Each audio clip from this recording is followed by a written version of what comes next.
My name is Mary Beth Collins. I'm at the Center for Community and Nonprofit Studies at the School of Human Ecology at the University of Wisconsin-Madison. And you are all here today with us. Thank you so much for being here for our March CommUniversity session. We offer these CommUniversity sessions each month of the academic semesters. They usually take place on Thursdays at noon. And we'll share at the end of today's session about our April planned session. Today, for our March session, we are going to be focused on the topic of current and perennial practices for promoting your cause. And our colleague, Dr. Laura Evans, is going to be leading this presentation with a collaborator of ours, Henry Carroll from DonorSpring, someone we've recently been connected to and who's doing great work with communications and donor relations for nonprofits. If you are not yet familiar with our Center for Community and Nonprofit Studies, please be sure to stay around at the end when we share a little bit of our information about where you can get connected with us. And as we proceed today, please jot down your questions as you go. When we are ready to turn to Q&A, we'll be taking down the slides and just going back to gallery view and taking your questions. And I'll just have our speakers signal us when they would like to do that. So with no further ado, I'm going to turn it over to our speakers, Dr. Laura Evans and Henry Carroll. Thank you so much for being here and doing this today. Thank you, Mary Beth.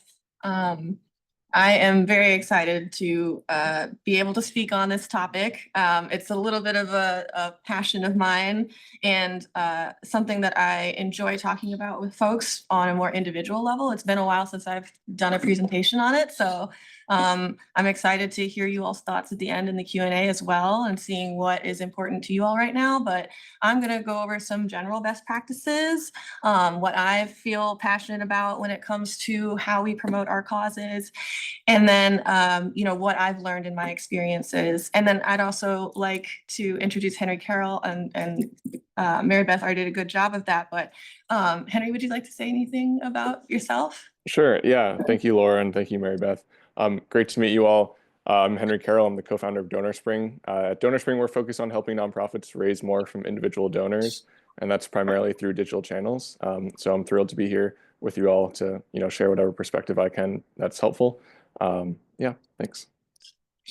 Thank you, Henry. Mary Beth, can you advance the slides, please? Can you verify that Henry can see the slides too, just to make sure? Oh, yeah. I can. Okay. Yep. Thank you. Great. Right, so I kind of already alluded to this, but we are the Center for Community and Nonprofit Studies at the University of Wisconsin-Madison. And again, at the end of the presentation, we'll be sure to share with you ways to stay connected. And our speakers today, as I mentioned, are Laura Evans and Henry Carroll. I'll let the two of you share any bio information that you want to share. Yeah, so I recently graduated from a PhD program here at the School of Human Ecology. But before that, I was doing nonprofit work, and I worked in several states and cities around the country before ending in Washington, D.C. as a development professional. And, throughout that time, there was a lot of work that I had to do both with grant writing, communicating with board members, communicating with funders and donors and individuals, running events, things of that nature. So a lot of my expertise comes from, doing the work and in different organizations in different contexts. So I do have my own experience, but I also started off in home visitation. So I also have that direct service experience. And I think those two have come to, and now I have research experience and evaluation experience. And so these things have kind of come to this intersection where I feel like I can provide maybe some helpful information to you all today. Yeah. So my background was also, I sort of got my start in DC as well. So I got my start as a political fundraiser. That's sort of the world I came up in. And in politics, as you're probably aware, digital fundraising, especially from small dollar and mid-level donors, is a huge part of how political campaigns raise their money. And then after the 2020 election at the firm I was working at, I helped launch a nonprofit fundraising side. And we all sort of went into that expecting to be doing the same things that we'd been doing in politics, but we quickly learned, nonprofit fundraising is very different from political fundraising. And there are some challenges that made it harder for nonprofits to build the same kinds of large scale digital fundraising programs like political campaigns did. So we built DonorSpring to try to solve this problem. And like I mentioned before, we're really focused on helping organizations try to raise more from individual donors and trying to adapt a lot of the tactics that work really well in political fundraising to the nonprofit fundraising world. Wonderful. And I feel very privileged to have Henry here with us today since, he's kind of in it right now and understands the current context of a lot of this work and promoting causes and understanding donors and fundraising. And I'm bringing some of my experience from, the time that I had. So between the two of us, I think you're going to get a wealth of information today. Okay, next slide, please. So just a quick run through for the agenda. We're going to start pretty simply with talking about understanding your cause, because that's the first thing you need to know. Then developing who are your stakeholders or contributors, and that can be a whole lot of different people. We'll discuss that a little bit too. Then we'll talk a bit about balancing different strategies. Do you want to follow current trends? Do you want to follow tried and true? These are things that kind of we talk about a lot in organizational spaces, and we'll talk about capacity, things like that. And then we'll just go over some best practices in storytelling generally, which is helpful for a lot of different areas that you might be thinking about or working with when it comes to the nonprofit world. And then finally, we'll kind of end on online presence, which is really important right now and has been for a bit and is kind of going in some other interesting directions. So that is a kind of fun one to wrap up on. And then we'll have some time for Q&A, ideally. And we'll go ahead and get started with the next slide. So the big question of what is your cause? A lot of you already have a mission and vision statement, and that's amazing, that's incredible. However, when you're thinking about how you want to start talking about your cause and sharing it in ways that are more than those, kind of more straight to the point or larger goals, how are you meeting those, mission and vision statements? That's going to be your next kind of adventure in thinking about how you're going to promote the cause or yourself. We actually have really helpful worksheet that already exists from a presentation that Mary Beth does on foundations workshop on a business model canvas, and I have a link to that there. That is a really comprehensive worksheet that you can use to kind of think about the different ways that you are contributing to your mission and vision, how you're getting to your cause, and that can really help you with further understanding what you want to do and how you want to approach spreading awareness or talking to donors or fundraising. But some best practices around, talking about what your cause is communicating it concisely and effectively. Communicating particularly, what have you already tried? How is it successful? What are you doing now? Is it working? Where would you like to go? Does it seem like these are reasonable goals for you? These are all things that you need to consider for yourself and your organization as you're thinking about how you want to talk about things. And also some of that is stuff you want to communicate, particularly to folks who are invested in your cause or interested in your cause and who want to help or support you. And I think a lot of people think that there's some perfect formula for how to go about doing some of this promotional or development work, and it's really not true. There's so much that you have to kind of develop and customize specifically for your organization or for you as an individual. And that moves us into kind of how do you want to talk about it? So what is the goal of your outreach, of your promotional plan, of your, fundraising plan? Are you trying to develop a profile? Are you just trying to make sure that what you have and how you're talking about yourself is cohesive, or your organization? Does it make sense? Is it comprehensive in a way? Do you just want to make sure that everything ties in well together, whether it's your social media, your website, or your mailings, things like that. Or are you promoting awareness? Because that's going to be very different. If you're developing a profile, you might not want every single type of social media, and you might not want to output a whole lot of different information on those platforms. But if you're promoting awareness, you want certain people to know certain things. And so, understanding the different platforms or the different, ways that you could be out in the world is going to be a lot different. And then for fundraising, there's also a different way you might want to present information, or different information you want to share if you're trying to get financial or in-kind support. Or are you starting out building an audience? Do you just want to find people who are going to support your cause, however, in whatever way? Are you open to just kind of figuring out who your audience is, or you already have a target audience and you're trying to reach them in some way?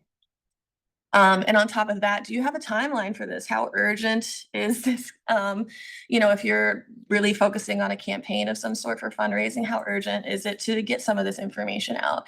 How reasonable is the timeline? What does that look like for you? And then what does a best outcome look like, and what does an acceptable outcome look like? I tell people this because ideally we all want the best outcome, and we want to plan for the best outcome or consider the best outcome, the most radical, beautiful outcome we can think of. But we also want to know what will benefit us at bare minimum, like what looks good to us in our plan and will be helpful if the perfect outcome doesn't occur.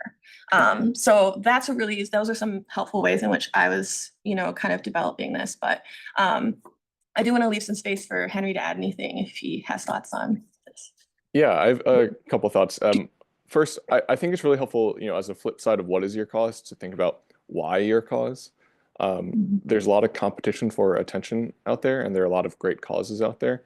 And being able to clearly articulate why your cause specifically is so important, and if possible, why it's timely, I think is a really great way to sort of differentiate yourselves from other organizations.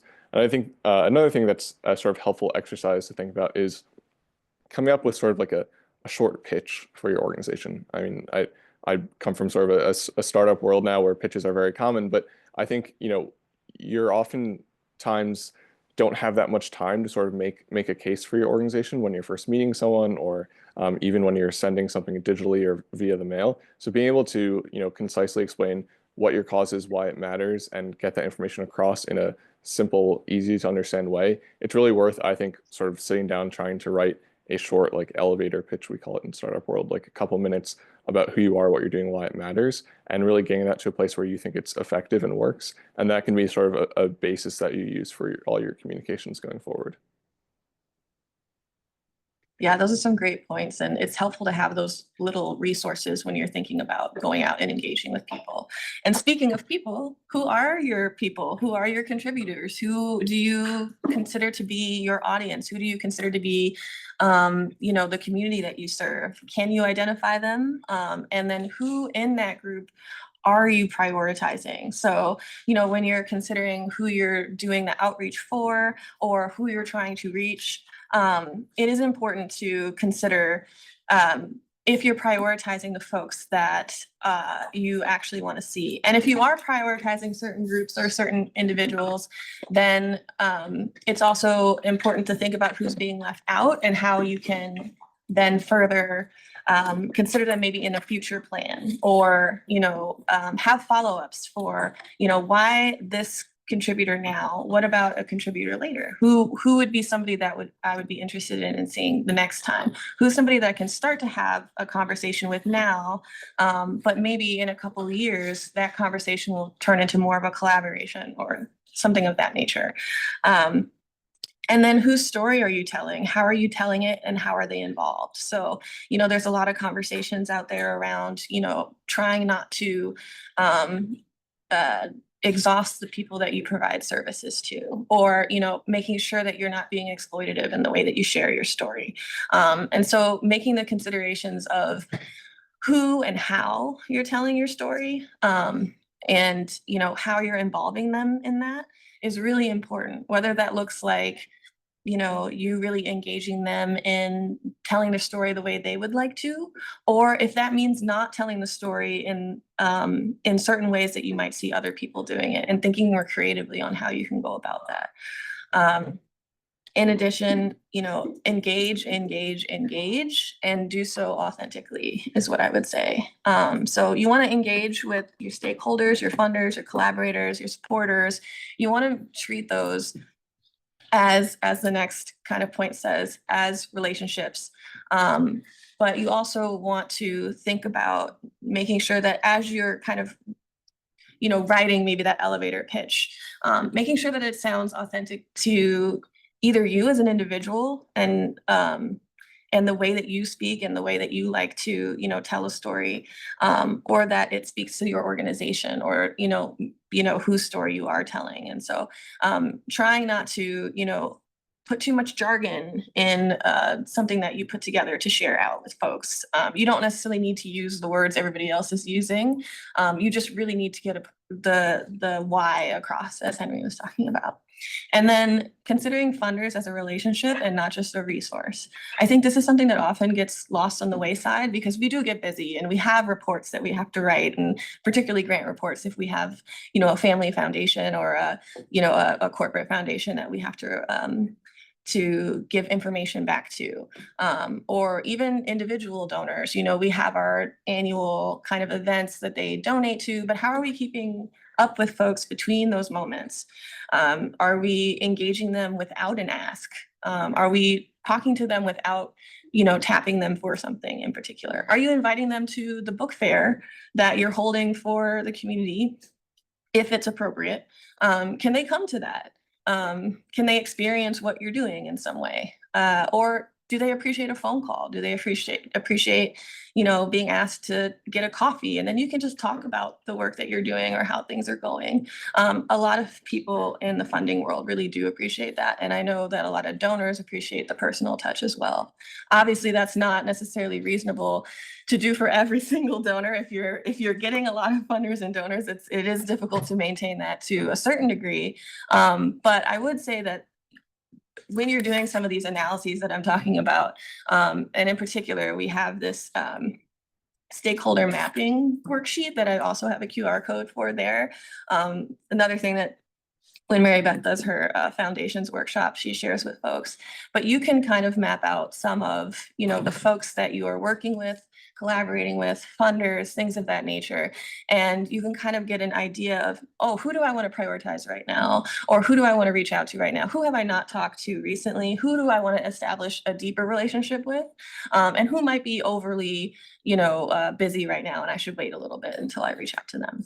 So those were my thoughts on contributors, but I'll leave some space for Henry to talk to. Yeah, thanks. Those are great points, and I just want to like reemphasize the point of engagement. I think it's so important to be engaging with your supporters and really trying to make them feel like partners, not just resources for the organization, making them feel like they're involved with the organization and what they care about and what they say matters. And so I think that means, you know, sending them surveys, trying to solicit their thoughts on things are great ways to sort of build those connections. And it's really important just to, you know, make people feel like they are part of the organization. And I think sort of a part of that as well is, you know, right now is it's sort of challenging fundraising time for a lot of organizations because of, you know, the impact of what's going on in DC on federal grants and whatnot.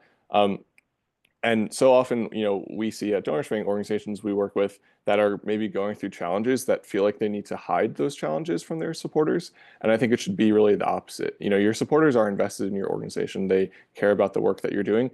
And you should be honest and truthful if there are challenges at the organizations, you know, with some caveats of maybe that's not always appropriate, but generally speaking, I think if there are challenges at your organization, especially around fundraising, it never hurts to be open about that and sort of reach out to your community of supporters for their input and their advice on it. And that can just help to, you know, deepen those relationships even more and build up more support from that group of people for your organization. That's a really great point, Henry. Particularly, that's a very timely point. We are very much in a space where it is, you know, people want to know how they can help in a lot of ways. And so making sure they know how is really important. So when we think about these sort of things, now we've thought about your cause, you've thought about why, you've thought about, who your contributors are, who your stakeholders are, who, your community is, and whose story you're telling. What's the next step? How do you decide where to move forward? And I think, there's a lot of camps out there that are very, very set in certain, certain approaches. And I've been to a few professional development trainings where somebody said, this is the way to go. You should definitely do something this way. And, this tactic is going to get you exactly what you need. And it, sometimes I was like, oh yeah, I believe that. Let's do it. And other times it was like, well, I can't do that. My organization doesn't have the ability to do that. So whenever you're kind of, hearing something that feels very just one size the right size, for everybody, that's usually not the case. And so it's up to you and, your maybe even your collaborators and other folks in your organization and related to your organization to consider what your capacity is, either currently or in the future. I actually am totally in both the tried and true camp and the current trends camp. So I think that there are some old strategies that still work very, very well. And there are some current trends that are very much worth exploring for you and your organization. And we'll talk a little bit more about social media in a bit, but that is something that is super accessible both to you and to a lot of audiences, right? And so, but it can also be exhausting, or it can also, maybe you've invested a lot in, making a Vine profile and then that disappears in a year, so you want to be considerate of certain things. But I very much think people should branch out if they want to, and if they've thought about it and have an intentional approach behind it. Not every trend is worth investing in. And there's clearly, very likely there's no magic bullet for, what works for you. But I do encourage future capacity as well. If you want to work up to a certain development plan, even if you're not currently in the space to do it now, that's okay. It's okay to have goals about where you want to go. It also is really key to think about what you have right now, what you're capable of currently, and what you can scaffold to or build to. And determining what skills you have in-house is a really good way to start thinking about that. It can be helpful to think about, there are organizations that don't specifically have development teams, right? Or, if you're an individual trying to promote a cause, you don't necessarily have access to a lot of different, to a brain trust of, people who are good at all these different skills when it comes to promoting or when it comes to development or fundraising. And so determining who you have, if you have someone who's an excellent writer and you think that they would be very good at blog posts, that's a really great way to share what you're doing and your messages. If you have someone who does photography on the side, and they would like to help you out with, taking some good photos at your events, that's really good too. But you also don't want to overly exhaust people who are currently in a different role, right? So you don't want to make them do all the work of development, which is a lot of work, when they already have another job, particularly a direct service job or something along those lines. So you do want to consider what skills are in-house, but you also might really want to consider what you need to, branch out for. What do you think a consultant might be helpful for, or a software program might be useful for, to help you kind of do some of the work that is maybe more time heavy or sensitive, and that doesn't burden as much on on your employees or on you.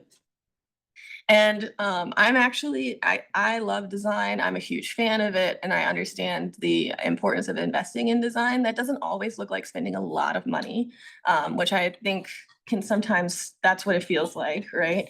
But the most important parts of design are clarity, accessibility, and is it visually functional and appealing? And you can be very minimal and accomplish all of those things. You don't have to have the flashiest website. you don't have to have the best flyers, but if people know what you're doing and they can see what you're doing and they can connect with it, that's really the point of design. And so when you're considering how you want to invest in design, if that looks like, hiring someone to build your website, that could be a really solid investment. Your website is something that you want to keep and that you're going to update and that you want people to come to. And so, that might be something you decide to put your money in. You might not want to put a lot of effort or time or money into something that's a little bit more one-off. So, maybe a one-time event, putting a whole lot of money into that if it's not necessarily something that's going to be functional in other ways. And I'm going to talk a little bit more about that in a second. But I'll let Henry add anything again if you want to. Yeah, I mean, the one thing I'd say is, when you're considering doing something new, it can feel quite daunting, and it can feel like, you have only so much time and so many resources, and is it worth trying to do, try something new if you're not sure it's going to work out? I think a great way to sort of get around that and make that feel less challenging is to sort of almost think of trying a new thing like a science experiment, set parameters around how long are you going to do it for? Maybe you're going to, try posting on TikTok for 3 months. And you're going to assess after those 3 months, did you hit the goals that you wanted to hit? And you set those goals sort of before you got started. And that way, you're not just sort of doing things on and you're not really sure if it's working. You can set a parameter, try to reach that goal. If it works, you can then continue doing it. If it doesn't work, you can have some basis to make a decision to move on. So setting those parameters before you try something new can make it just easier to assess whether that thing is working for you or whether it makes more sense to try something different. Yeah, that intentionality is very important when you're coming up with, kind of a plan or an effort or just trying something new.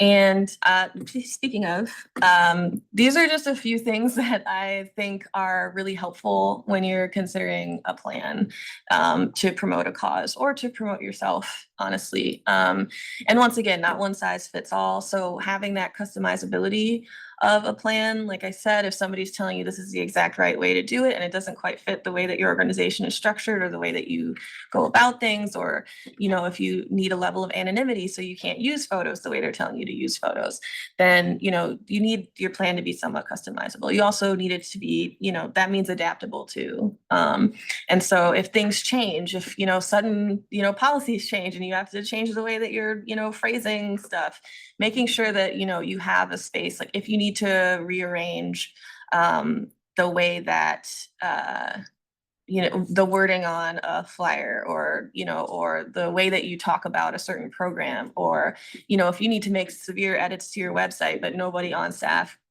has access to it, things like that. It's important to consider how customizable is this plan or the components are of it. I also think scalability is really important. We talk about kind of personal touches, we talk about, reaching out to different donors, but as I mentioned, you have to consider how much or how little you can do that in certain times. So making sure that you're, scaling effectively, how much effort you're putting in at different, there are development seasons. We had times in which we were doing a lot of grant writing and a lot of, reaching out to donors and, holiday mailings and things like that. That's not really the best time to start maybe trying to, reach out to folks to grab coffee. Ideally it would be, but just thinking about, when and how and on to what level. I also think that functional and generative are two things that really get left out of a promotional plan as well. A lot of times I would suggest it would be very beneficial that any promotional plan that you have is also functional for you in another way, or generative for you in another way. So, if, as I mentioned earlier, if you're going to, invite donors to an event of some sort, if you're going to have an event that you want to tie community members into, and your donors into, a really good way to possibly do that might be a college fair of some sort. So you get folks who are, already invested, who are alums of a college that they love or something, and they can come and interact with, the students that you serve who are very interested in going to college and want to learn more.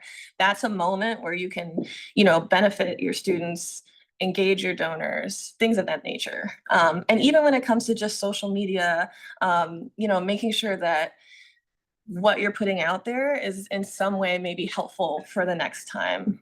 So reusable kind of media is really helpful as well, that you can just make edits to for the next year or something like that. You don't have to have a completely new approach every single time. And then the generative piece is also like, if you're generating something, if you're creating these ideas and stuff, if it has multi-purpose, that's really great. And if you're generating these ideas for, promoting your cause, keeping track of those and holding on to some of them for later, if, that might be something that you're capable of at a different time or is in a better setting. And then just, the flexibility of a plan to accommodate different timing, different events that might occur. Having too rigid of a plan can make it really difficult to continue to promote a cause or to represent your organization in a way that is authentic, especially if there's things that change or a campaign is very successful and you start going in this other direction for a bit. And iterative goes along with that too. Just being able to go back and take a look at, what's working and what's not, to Henry's point about, having that kind of time frame. If you're planning for 3 months of TikTok and it's working in some ways and not in others, going back and looking at the strategy and then making edits to it is absolutely a great way to go about it. You don't have to keep going in the same direction for forever to see if it works. You also don't have to necessarily completely stop if it's not working, although you can.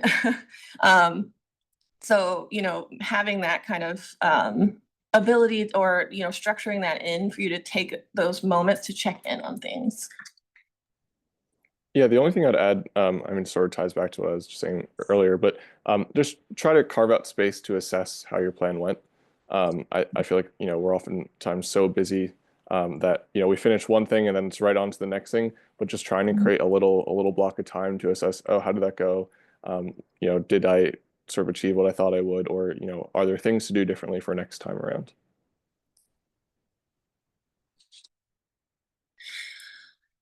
So I really like this quote from the film director, Mark W. Travis, and it says, "A story is a means of transferring information, experience, attitude, or point of view."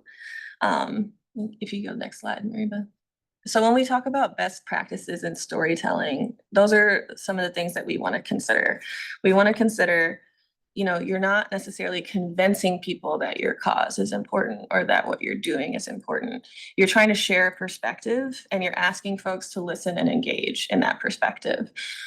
So, making sure that when you're considering telling the story, you're telling what stories that you want to tell and that you need to tell, or that the people that you serve want or need to tell, right? You don't necessarily want to talk about what you think people want to hear. So that authenticity comes back here. And then, I think that there are definitely certain camps that, are, I think, modifying language to some degree or shaping the way that you talk about things for different communities does make sense to a degree. But, this concept of spinning a story so that it works for different audiences can be really hard to sustain and can at sometimes make it very difficult for you to come off as genuine in the way that you approach things. And on top of that, it can confuse your audience and confuse people who want to support you. So I definitely recommend, you'll get the most quality support for your cause if you, are telling the story that gets people to engage the most authentically. And your contributors are your partners, your volunteers, those are your storytelling allies. Even in, in the history of storytelling, there's often a shared experience of telling a story, right? It's great to hear multiple sides of something, and to understand the different angles and perspectives. So you want to make sure they have the resources, though, to tell part of the story. So you can also provide some level of having that clarity when you're creating your different content, or when you're talking to people. That helps partners and contributors go out into the world and also represent you in a way that's accurate. And you might make this a very reciprocal thing where you're sharing the stories of your partners, and they do the same, and then that shows a level of collaboration that can be helpful. And in this Venn diagram of support, when we talk about there being a lot of nonprofit organizations and a lot of important causes, as Henry said earlier, you're going to have some overlap in support. And so being able to kind of share mutual stories and show those connections is actually pretty beneficial to reaching different audiences. And then timeliness and patience. To the point of timeliness made earlier, I think it is best practice to consider first the context of the time that you're in right now, and then thinking about the time it takes to tell your story and whose time you are asking for. So the patience piece comes in considering what that looks like for you to have the desired impact from sharing your story. So it might not be that the person that you talk to at this event today is going to be a donor tomorrow. They might just be someone who keeps track of you for a little bit or reads your newsletters, and then a few years down the line there's this beautiful opportunity for there to be a connection. So considering what opportunities exist right now, but also keeping space for what might be later, and maintaining certain aspects like updating your website and making sure that it's it has these things that people can come back to and connect with again should they need to find you and should they be thinking of you. And then when it comes to making it easy on your audience, if you're reaching out and trying to get people to engage with what you're doing or what you're talking about, you don't want people to have to jump through too many hoops to get to your story. You want to kind of deliver it in a way that doesn't make them have to click into several different links to get to the point that you're trying to make. So there's no need to also be too verbose in some of the ways that you talk about some of it, especially if it's the first touch. So, social media is made so that you can, get somebody's attention, and then you say link in bio, and then that link will take you somewhere else. And maybe that somewhere else is where you get to tell the full story in the way that, somebody who has clicked that far can get to it, which goes right into the making it engaging and interactive piece.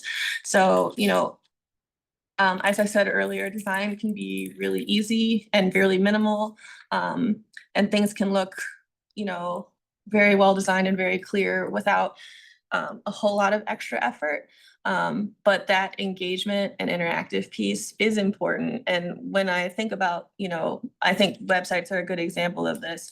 Sometimes crowding too much information on the front page can be really difficult for folks to, navigate, or not having buttons that are clear where you're taking people, or if there are things you really want people to interact with, making sure that's at front and center in some way in whatever content you're putting out there and any platform that you're using.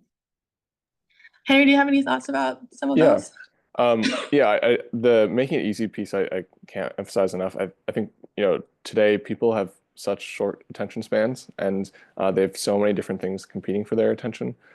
So making whatever point you're trying to make, having it come across easily, having it be easy to understand, concise, easy to read is really helpful. I think a specific example of this, oftentimes we'll see an organization will want to send a newsletter, and that newsletter will be really long. And the number of people who are sort of making it to the bottom of that newsletter isn't very high. So something to think about is, you have all this great information in your newsletter that you're trying to get across. maybe it would be a better option to split that newsletter into a few more but smaller, easier to digest communications. And I think that sort of mentality can carry across all of the, communications you're creating. Is there a way where you can sort of drip feed whatever you're trying to get across to people? That way they have more opportunities to interact with you. And if they miss one of your communications, there's still more coming. That they're not missing the only thing that you are sending out that month, something like that. Once again, phenomenal points that segue us right into the next the next piece. So, and here's where we get a little bit into the online presence. And to be honest, this could be a whole presentation in and of itself. And so I really don't want to get too deep into this at this point. And maybe we can talk about what this looks like in the future for a CommUniversity session or something if there's interest. But there are a lot of different ways in which you can engage your audience online. In general, online presence means a lot. It provides legitimacy, it provides visibility, it provides information sharing. And as Henry was saying, it's very accessible and it makes it easy on your audience.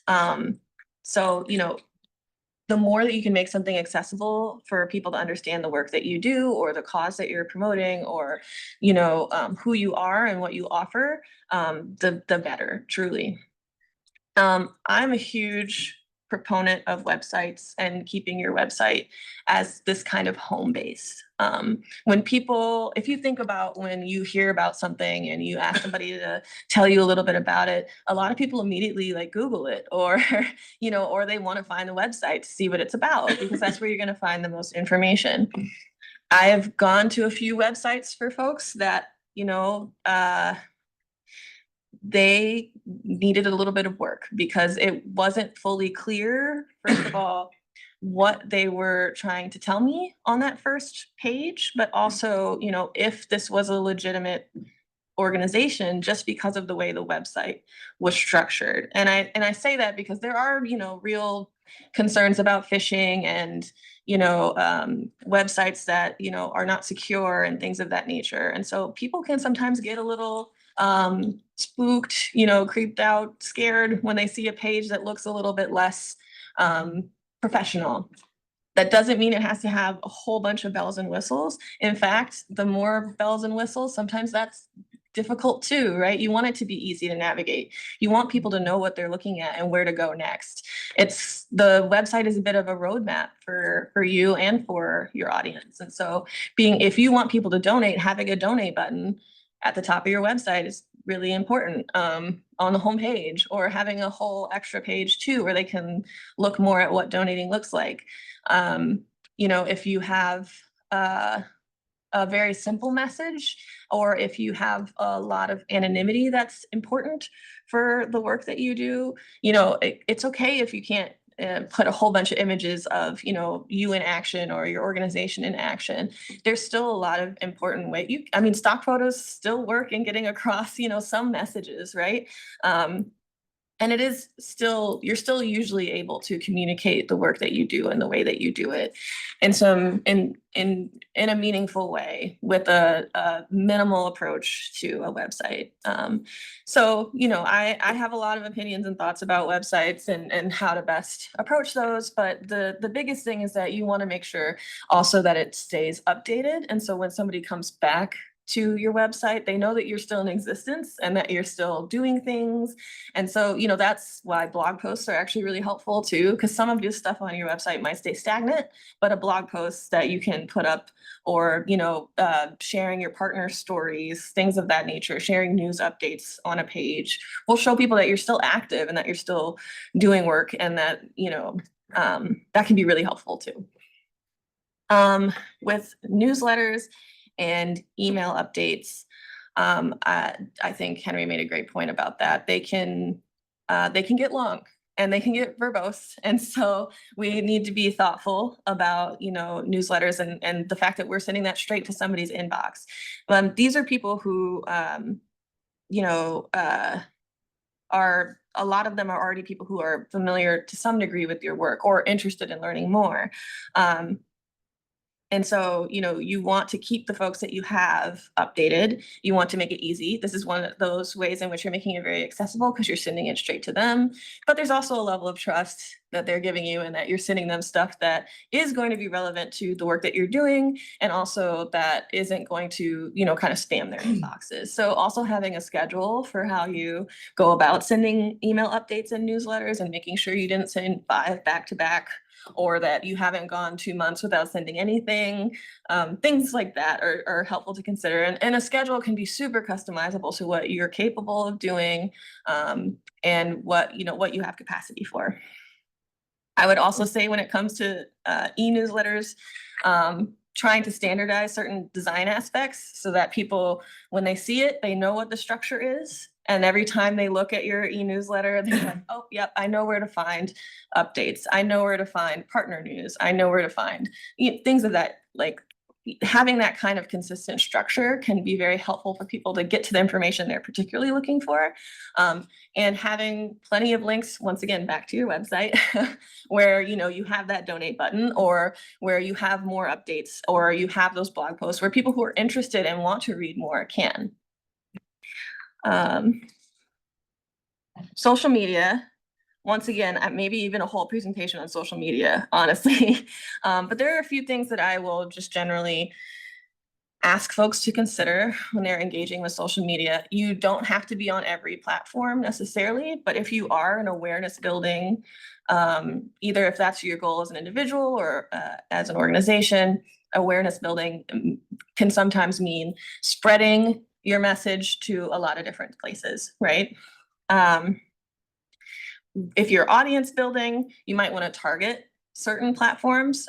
There's a lot of information out there that will kind of tell you who's on what platform. We know that Facebook tends to be individuals of,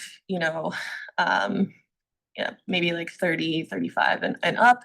And then we see, Instagram somewhere between, I think it's like 20s, 30s and 40s. And then, TikTok being a little bit more on the younger side when it comes to age. So age is one of those things that you can consider, but there's also a lot of other reasons why you might choose one platform over another platform. Like Facebook is going to have Facebook groups. Or it's going to have, another page that people can land on, that you can put events on, that people can sign up for. That might be really why you want to use that as a platform that you put some of your time and energy in. So considering your audience, once again, will help you decide what platform to use and how to utilize it best. And then social media also does the work of demonstrating activity. So let's say you don't have a lot of time for blog posts on your website, or you don't have anybody currently in-house who knows how to run a website and do a whole lot of edits on it. Social media can do some of that work for you. It can demonstrate the fact that you have updates and that you are still at work. As long as you have links from the website back to your social media, you can have that kind of reciprocal relationship. And then I do want to talk a little bit about non-online presence for a second, but I do want Henry to be able to chime in about some of these online stuff topics first. Yeah, thanks, Laura. As Laura said, basically all these could be their own presentation. So I'll try to keep it a little bit brief, but just a few things that stand out to me. When thinking about websites, we do a lot of work with individual donations. The number of websites that when you go to them and you click donate and you have to, click 5 different things and then fill out this really long form to give, it can make donating really intimidating. So I would just really strongly encourage you to remove as many steps as possible between when someone lands on your page and when they've actually sort of processed that gift from their credit card. So if you have a donate button, click that donate button and it should go right to where they're making their donation. It shouldn't go to another page where they need to click from among a bunch of different options. You're just running the risk of losing people at each additional step. With newsletters and email updates, I was talking about those a little bit before, but I think, something that we find works really well is thinking about, both quantity and quality. So we find that, when there's a new donor who has come to an organization, it can often take an average of 31 communications before that person gives. That's the average that we see with DonorSpring when we introduce new donors to an organization. That's a lot of communications. And something to think about is what time frame do you want to try to fit those 31 communications in? If you're only sending one communication once per month, it might be years before that person gives. But if you can increase the number of communications you're sending, so you're sending a few per month, your chances of getting them to give sooner are higher. But the flip side of that is every communication you need to send should be high quality. So thinking about, yes, you have a newsletter and that's great, and there are things to talk about in that newsletter, but are there other updates you can share? Are there personal stories about, the people you work with or the people who are at your organization that you can talk about?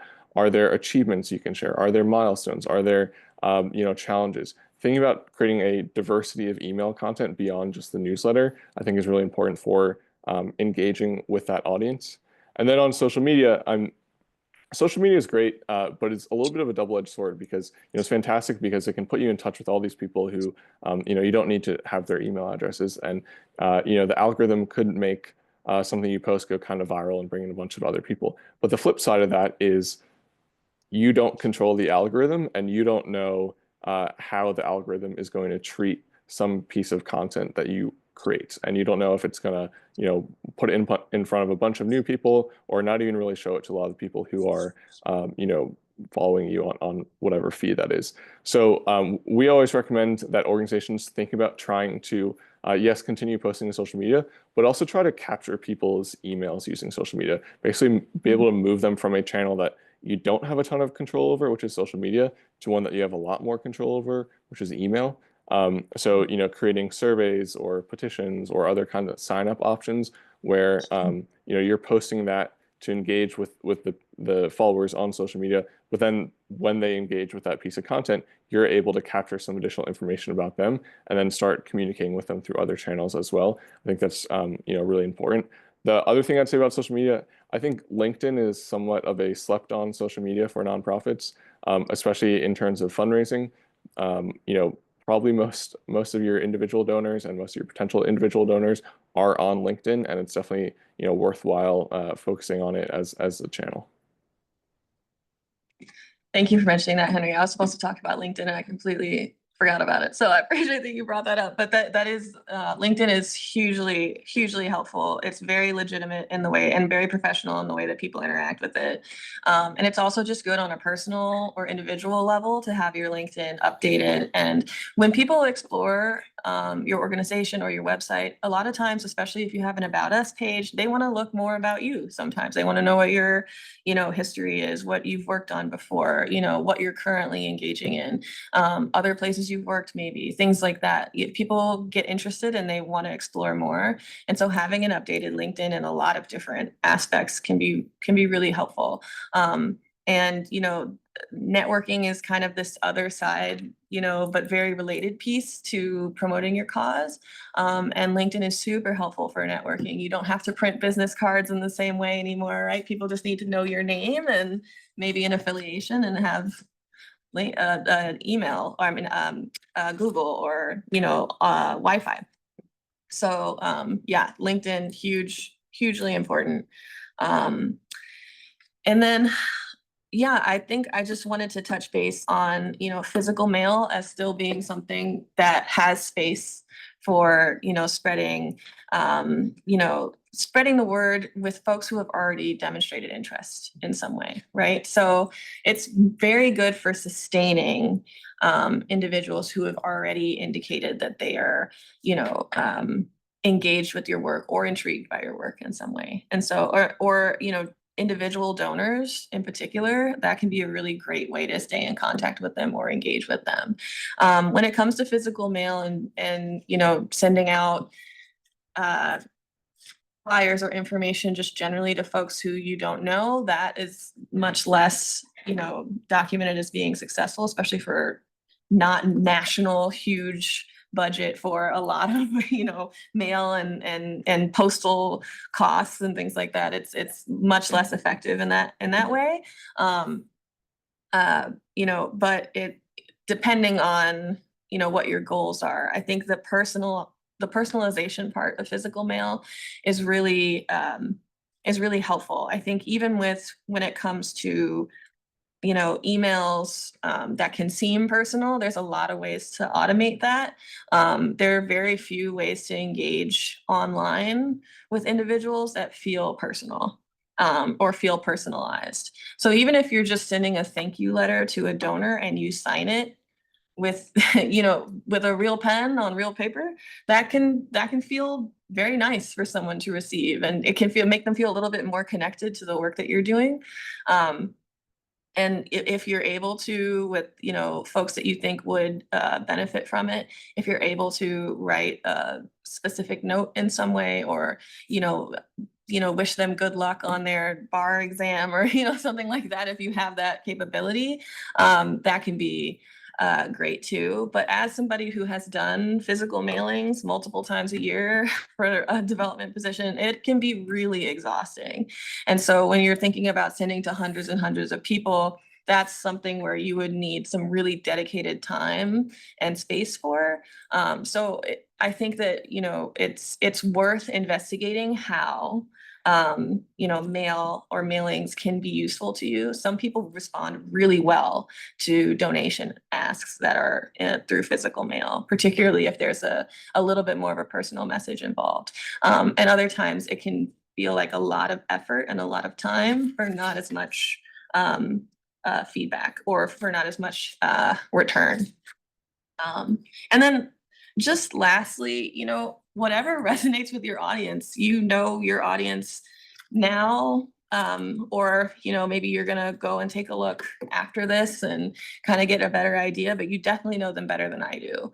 And so I would say if you have some interesting ideas, or of ways in which they already respond to something that you do or the way that you do it, go for it. Figure out a way that, you can tie that into your promotional plan, that is, once again, meets your capacity, meets your goals. And I think it's great to be creative in certain spaces and in different ways. So, any thoughts on physical mail or other approaches, Henry? Yeah, we don't do a ton of physical mail, but just two things I want to mention. I think physical mail can be really great. I think it can have fairly high upfront costs. So it's, just worth tracking your ROI on physical mail. And, if it's not fundraising focused ROI, just trying to think of what value you're getting out of it, because there is sort of that upfront cost to it. And then the other thing I'd say is, I think there's a misconception that physical mail doesn't work with younger donors. And from what I've seen, that's not true. A lot of Gen Z donors, millennial donors really do like receiving physical mail and do respond to it. So don't just assume that, only some older segment of your audience should be receiving physical mail. If you're sending a physical mail, I think it's worth sending it to, serve your entire audience. Great. Thank you. And so that's what we have for you guys today, at least what we had, ready to go, and we wanted to talk about, but we did want to leave some space for Q&A if folks have questions. And I'm sure folks do. And we'll do our best to answer from what we know and, from best practices that we're familiar with. Is that okay that I took the slides down? Sure. Okay. I'll check the chat. Do you have a method you'd like to suggest for folks raising their questions? Should we have? Yeah, feel free to unmute if you can. But if you would prefer to put your question in the chat, you can do that as well. I'd love to hear your voice though, if you're able.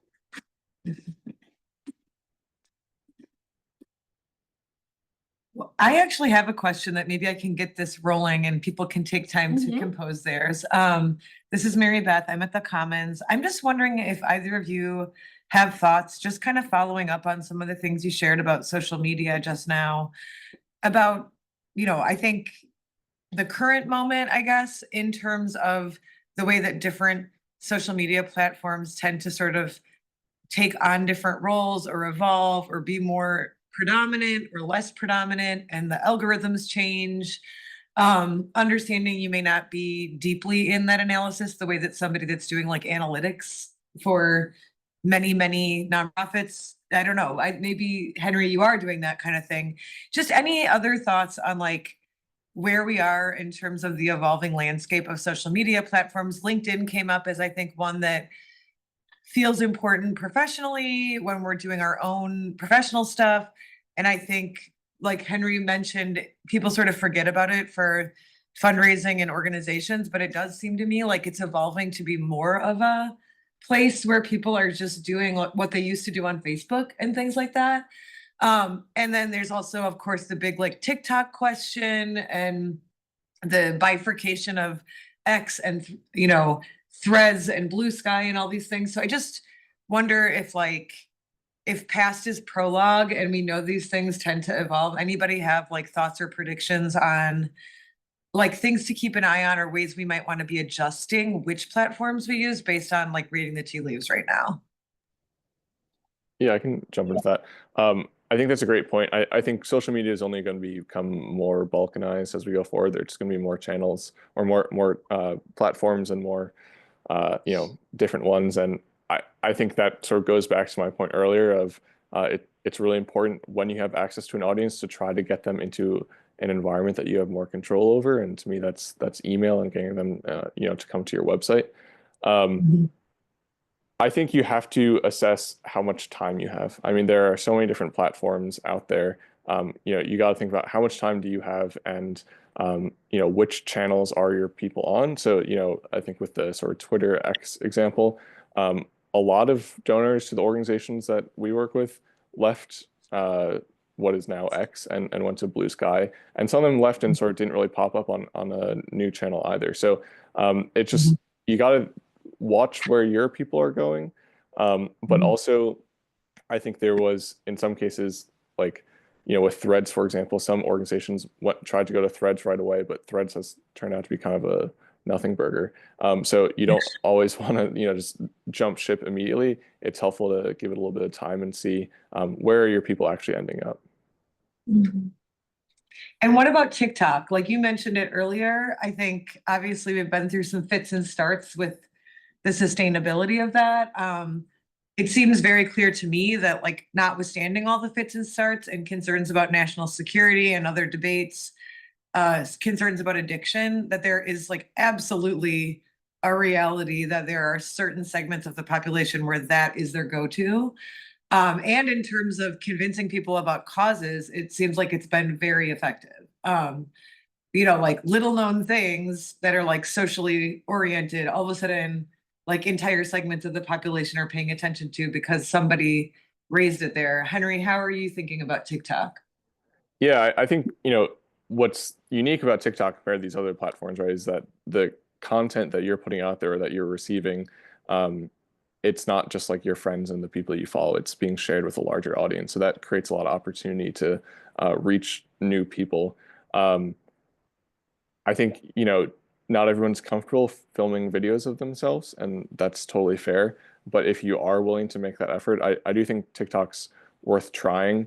You know, it's not it's not guaranteed to win, but I think you can reach a new audience that you wouldn't necessarily be reaching through another channel. And I think there are, you know, concerns, oh, it'll be shut down, or, you know, something will happen with it in terms of those grand scale things, but that's kind of hard to plan for. So if you're curious about TikTok, I think it's still worth trying and not worrying too much about, you know, is it going to be around in a year or so? Because even if you use it for a few months and gain some audience members that way, and then get those people on your email list before it shuts down, you still have gotten a lot out of it. Okay, I have Okay, I have a question. I have a couple questions in the chat. I'm gonna read them out loud. Is that okay? Okay. Could you share any specific advice on tailoring fundraising messages for major donors versus donors who give small amounts? Yeah, that's a really good question. And, you know, this is also one of those things where you kind of look at stuff over time too. A smaller donor who has donated consistently every month for 5 years is very valuable in the same way that every donor is. But, you know, it shows that they're very committed to your cause, right? And a larger donor or a major donor who might be giving larger chunks is also, you know, showing that they're very invested in your cause too.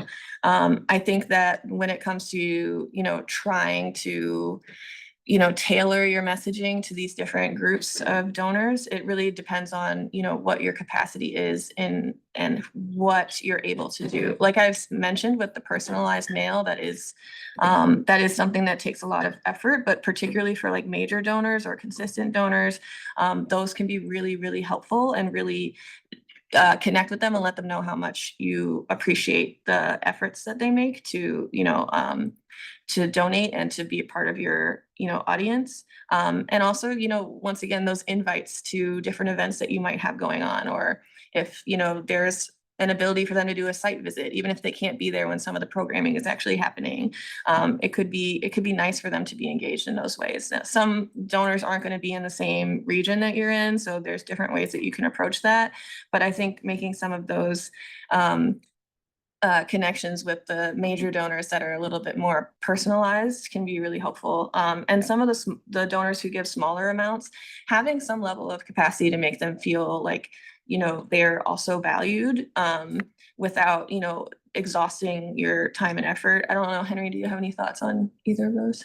Yeah, I think those are great points. I think it really comes down to how much time do you have and how sort of scaled is your program. The sort of goal would be everyone who gives you money or who interacts with the organization receives very personalized communications and personalized engagement. But as your audience grows and as your time is filled with other things, that just becomes less and less possible.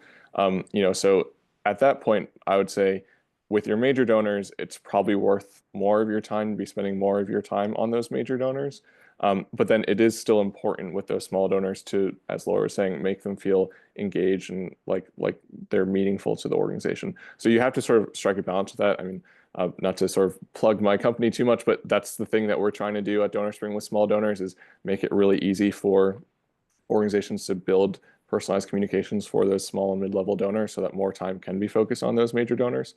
But with a major donor, I think you should be thinking about things like, can I take them out to lunch? Can I get coffee with them? Can I do, personalized one-on-one things where that's probably not worth your time with a small dollar donor, but sending a thank you to a small dollar donor, sending a little update to them, it's totally worth your time. Doesn't take that much effort, but can make them still feel really engaged. So you want to try to just balance based on your capacity and how big your audience is. Great responses here. We had another question in the chat that's just kind of general, I think, about reaching teens versus via Snapchat or using influencers. I think those are two specific things that haven't really been explored all that much yet today.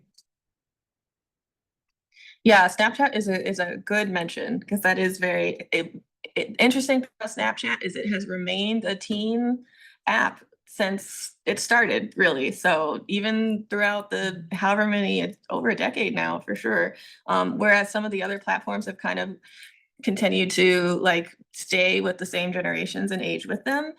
Snapchat has remained kind of a teen-centered social media platform. So it is a very interesting one in that sense. And I think I'm a little bit less familiar with that one because a lot of the audiences that I've engaged have not been that age group. But I do think it's worth, if you have a Snapchat for your organization, and teens are a really important part of how you get your information across, being able to share a Snapchat and posting, short form media on Snapchat that you would still post on Instagram or, TikTok or something like that. Just, still using it as an additional platform, but maybe not necessarily like catering specifically towards that as well. And then one more, I guess I'll let Henry weigh in on that one. Sorry, yeah, Henry. I was just gonna say, for Snapchat, I think, most of what we do at DonorSpring is fundraising focus, and I don't think teens are a great source of funds at this point. They tend not to have the kind of employment that would allow them to make significant donations or sometimes even any donations. So if you're focused on fundraising, I wouldn't necessarily say Snapchat's the best channel, but for spreading awareness and also for like events, if you're putting on a big public event, Snapchat can be very good for that. And just on the influencer question, there are sort of micro influencers that are more approachable that you can start with. The thing with influencers, it's like ads. You just need to track your spend and your ROI. What are you trying to get out of influencers? It costs money to engage with influencers and have partnerships. And if those partnerships lead to, more donations, then you're spending on the partnership, great. But if not, it's probably not worth pursuing influencer relationships. And just additional note to that, if we're talking about who are your contributors and who are your collaborators and things, it can be tricky with influencers because, are they your partner because they believe in your cause in the same way that some other, collaborators would be? You would kind of want that level of investment in, when you're thinking about promoting your cause to some degree. A lot of the other people that you're working with are probably going to be people who are donating or, storytelling for you because they really care about your cause. And so you'd want to kind of ensure, ideally, that any influencer or anybody who's, kind of promoting you on these social media platforms is also, somebody who would consider themselves a partner or connected in some way. And so that can be a little trickier with influencers, especially as Henry mentioned, when you're paying them. Can I piggyback on that one with one thought, kind of like bridging this idea of who are influencers? Obviously here we're talking about paid influencers, and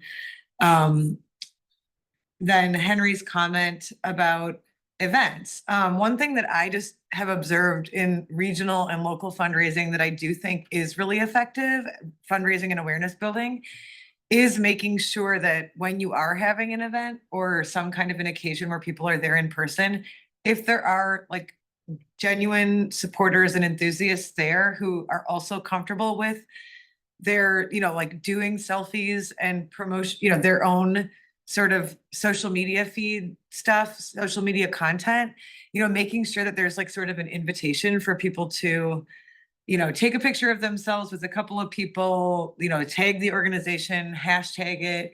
Because for me, even with all of the nonprofit stuff that I pay attention to, I will notice new organizations sometimes from my personal connections who apparently are invested enough in that organization to attend an event. And then I'm like, oh, I haven't really thought about that organization before. So I think that like free, natural, genuine influencer, like in quotes influencer, not like paid influencer, but just sort of like your own constituents being ones to like raise the awareness for you is something that we probably are all strategically thinking about, but maybe not pushing it as distinctly. Like even at our Commons events, I'm thinking, oh, we should make sure like two people that we know are coming, we actually ask them if they'd be willing to take a picture and post about it or something like that.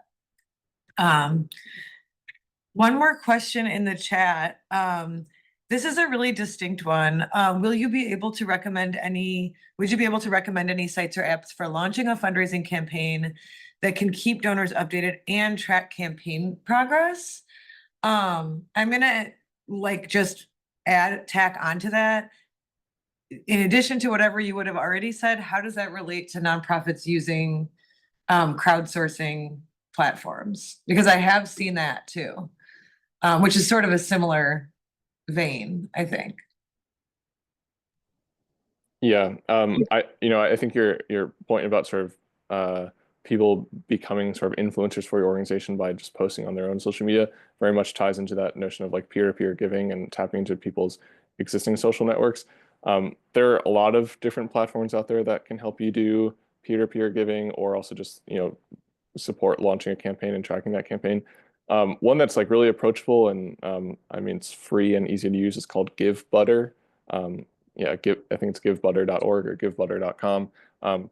They're free, simple to use, pretty easy to get set up. So for that specific use case, I'd probably recommend GiveButter. But if you're able to tap into the networks of your existing supporters in any way, whether it's getting them to share things on social media, getting them to engage in a peer-to-peer giving campaign, that's only going to help your organization because you're just maximizing the number of people you're reaching. So if there's a way you can do that, it's great to do it.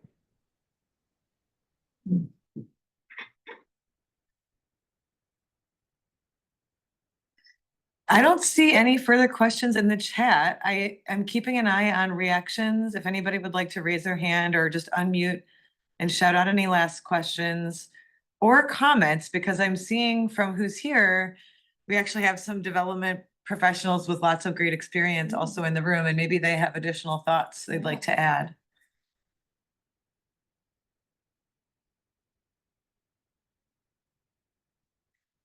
I also just, if Mary Beth, if you're willing to kind of cycle through a little bit on the slides, I just Sure. kind of plugged our own website as like an example of some of the things that I was talking about website wise. And then I don't know if you can. Should we go? Yeah, I'm gonna go, this was where we would have gone. Mhm. Do you want me to go backwards? It's like past the thank you for coming. I just, in case we had extra time, I Oh, yeah. had like Here we snipped a go. couple photos. Sure. Is everybody seeing the Civic Health of Wisconsin website there? No, I don't think A so. screenshot? Oh, whoops. Okay.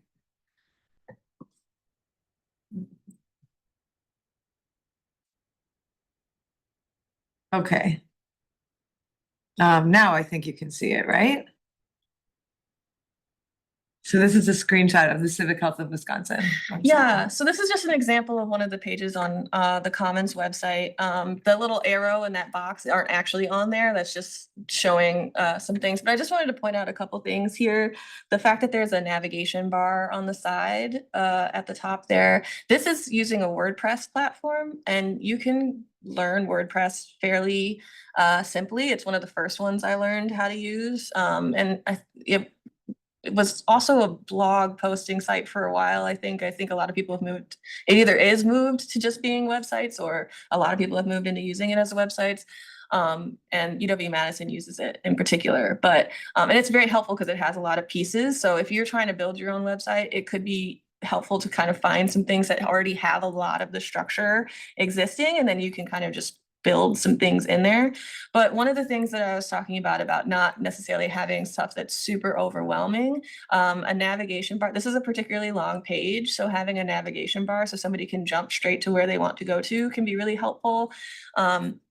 In addition, we have these pluses that are next to some, like if people want to explore more about a certain topic, you can press that plus button and then it'll open up more information about that thing. So you're not necessarily crowding the page with a lot of content that people would have to scroll and scroll and scroll. The less scrolling that people have to do to get to what you want to tell them, the better.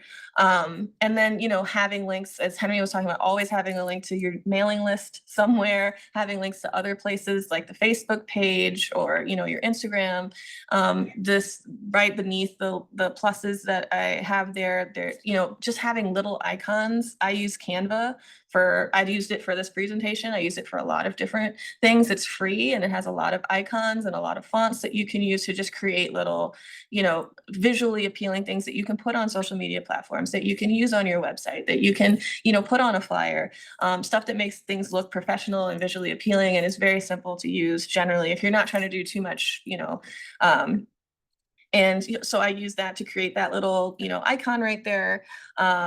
And, once again, having like kind of it's pretty simple. We don't have a lot of colors. We don't have a lot of bells and whistles, but we also have a lot of information we want to share on that page.